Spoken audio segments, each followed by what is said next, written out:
కనిపిస్తూనే ఉంది. ఎక్కడ వారి నాయకత్వం కనపడకపోవడం వల్లనే ఈ జాతి ఓట్లు వచ్చినప్పుడు ఆ రకమైన విధానంతో ముందుకు పోతుంది తప్ప వాళ్ళ తప్పు కాదు.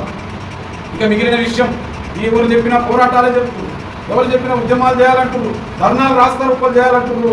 ఇంతకు మించి అభివృద్ధి ఏం లేదంటే ఎవరు చెప్పలే. ఈ జాతిని 30 ఏళ్లుగా ఈ జాతి అమాయకత్వాన్ని అందిపుచ్చుకొని 30 ఏళ్లుగా దోపిడీ చేసినటువంటి ఒకే నాయకుడు తప్ప మిగిలిన ఏ నాయకుడిని రాకుండా ఎక్కడికక్కడ కుట్రలు కుతంత్రాలు చేసిండు. కిరణ్ మాదిగ విధానాన్ని కానీ, కిరణ్ మాదిగ నిబద్ధత నిజాయితీని కానీ శంకించే అర్హత ఆ నాయకుడికి కూడా ఇప్పటికీ లేదని నేను ధైర్యంగా చెప్పగలను. ఈ నిబద్ధత నిజాయితీతోని భవిష్యత్తులో మాదిగ జాతి అభివృద్ధి నా ప్రధాన లక్ష్యం. ఈ మహాకూటమి ప్రధాన లక్ష్యం ఏ విధంగా అంటే 30 ఏళ్ళు అధికార పార్టీతో ఎన్నడూ మాదిగలు లేరు. ఏ ప్రభుత్వమైనా ఏం కోరుకుంటుంది? ఓట్లను కోరుకుంటుంది. ఏ రాజకీయ పార్టీకైనా ఏముంటుంది? రాజకీయ పార్టీ అంటేనే సమాజం నుంచి ఓట్లు వస్తే ప్రభుత్వం ఏలొచ్చనే ఆకాంక్షతోనే ఆ పార్టీలు పనిచేస్తాయి. కానీ ప్రతిపక్షంలో ఉన్నంత కాలం ఆ యొక్క పార్టీలకు అండగా నిలబడుతుంది. 30 సంవత్సరాలలో అధికారం వచ్చిన తర్వాత ఆ పార్టీ ఆ ప్రభుత్వాన్ని పాలిస్తున్న ముఖ్యమంత్రులే మాదిగ సమాజానికి శత్రువులుగా సూచించుకు రావడం వల్లనే ఈ జాతి అభివృద్ధి ప్రోత్సుకోలేదు, ఈ జాతి నాశనం కావడానికి ప్రధాన కారణమైంది. మహాకూటమి ఏం నిర్ణయం తీసుకుందో మీరు అది గమనిస్తూ అదే విషయాలను మన సమాజానికి చెప్పాలి. మహాకూటమి ఏం నిర్ణయాలు తీసుకుంది? 30 ఏళ్ళుగా దోపిడీకి గురైన ఈ యొక్క మాదిగ సమాజం ఈ రెడ్లో వెలమలో అగ్రవర్ణాలు చేయలే. కేవలం అమాయకమైన మాదిగ జాతిని ఏబిసిడీలుగా చేయాలని మొత్తం ఈ జాతిని ఏబిసిడీలుగా ఏర్పాటు చేసినటువంటి దుర్మార్గపు నాయకత్వంలో ఈ జాతి 30 ఏళ్ళు ప్రయాణం చేయడం వల్ల వారి అమాయకత్వం వల్లనే అభివృద్ధి జరగలేదు.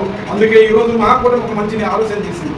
దోపిడీ అవమానించినటువంటి ఆత్మగౌరవాన్ని వంచిన బీఆర్ఎస్ పార్టీ పట్ల ఈ 10 ఏళ్ళు 100 రోజుల వర్గీకరణ చేస్తున్న 10 ఏళ్ళు చేయనటువంటి ఈ బీజేపీ పార్టీ మీద ఉన్న ఆగ్రహంతో భవిష్యత్తులో కాంగ్రెస్ అయితేనే మాకు అభివృద్ధి జరుగుతుంది. గతంలో ఉషమేర కమిషన్ ఇచ్చింది. ఆ కమిషన్ రిపోర్టులు మాదిగలకు అనుకూలంగా తెచ్చింది. కేవలం ఆనాడున్న తెలుగుదేశం బీజేపీ కుట్రలో భాగంగా ఈ యొక్క ఎంఆర్పీఎస్ ఉద్యమ నాయకుడైనటువంటి ఈ ద్రోహి చేసిన కుట్రలో భాగం గాంధీ భవన్ తగలబెట్టడం, అక్కడ మన బిడ్డలను కోల్పోవడం, సోనియా గాంధీ సభను అవమానపరచడం వల్ల ఆ వర్గీకరణ సమస్య జాప్యానికి గురైంది తప్ప కాంగ్రెస్ పార్టీ కాంగ్రెస్ విధానాలు వర్గీకరణకు అనుకూలంగా ఉన్నాయని గమనించిన మాదిగ సమాజం మొన్న జరిగిన అసెంబ్లీ ఎన్నికల్లో కాంగ్రెస్ అండగా నిలబడి అఖండ మెజార్టీతో గెలిపించుకుంది.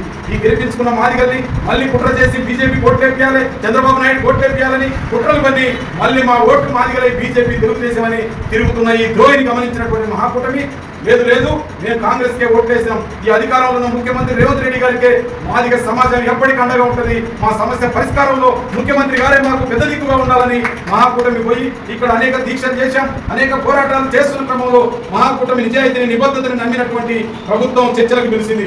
చర్చలకు పిలిచిన తర్వాత మేము పోయి చెప్పాం, అయ్యా మా అభివృద్ధి విషయంలో కొన్ని విషయాలు చెప్పదలుచుకున్నాం. మీరు కాంగ్రెస్ పార్టీ అక్కడ యొక్క నాయకుని చూసి ఒక్కడే ఈ జాతికి అంకితం అనుకుని మీరు మీ యొక్క మార్పులు చేస్తారో దయచేసి అలాంటివి చేయొద్దని చెప్పి మేము ఒకటే చెప్పిన పార్లమెంట్లో మీరు ఇవ్వలేకపోవచ్చు. ఆ నాయకుడు చేసిన కుట్రల వల్ల మాదిగలందరికీ మీరు అన్యాయం చేయొద్దు. అవసరమైతే రేపు ఎన్నికల తర్వాత ఎన్నికల్లో మీకు అండగా ఉంటాం, కానీ ఎన్నికల తర్వాత మాకు రాజ్యసభ సీట్ ఇవ్వాలి, మాకు 2 ఎమ్మెల్సీలు ఇవ్వాలి, కార్పొరేషన్ చైర్మన్లలో మమ్మల్ని భాగస్వామ్యం చేసి మాకు మా జనాభాని బట్టి 10 నుంచి 15 ఇవ్వాలని కోరడం జరిగింది. ఇది కోరడమే కాదు, మా ఉద్యోగస్తులు ఉన్నారు, మా జాతిలో ఉన్న అనేక మంది ప్రమోషన్లు అవసరం. ఆ ప్రమోషన్లలో మీ ప్రభుత్వంలో ప్రధాన కీలక పదవులలో మా వాళ్ళని కూడా భాగస్వామ్యం చేయాలని ముఖ్యమంత్రిని కోరడంతో వారు క్లియర్గా చెప్పారు. మాదిగలకు అన్యాయం జరిగిన మాట వాస్తవం. నేను ఎలక్షన్ తర్వాత మాదిగ జాతికి నేను ఖచ్చితంగా ముందు వరుసలో నిలబడి మీకు మేలు చేస్తామా అధిష్టానంతో మాట్లాడతారని వారు ఎంతో నిబద్ధతతో చెప్పిన తర్వాత మహాకూటమి మొత్తం విశ్వసించి మొత్తం పార్లమెంట్ స్థానాలలో మహాకూటమి కాంగ్రెస్ పార్టీకి అండగా నిలబడదు. రేపు మాదిగలు మొత్తం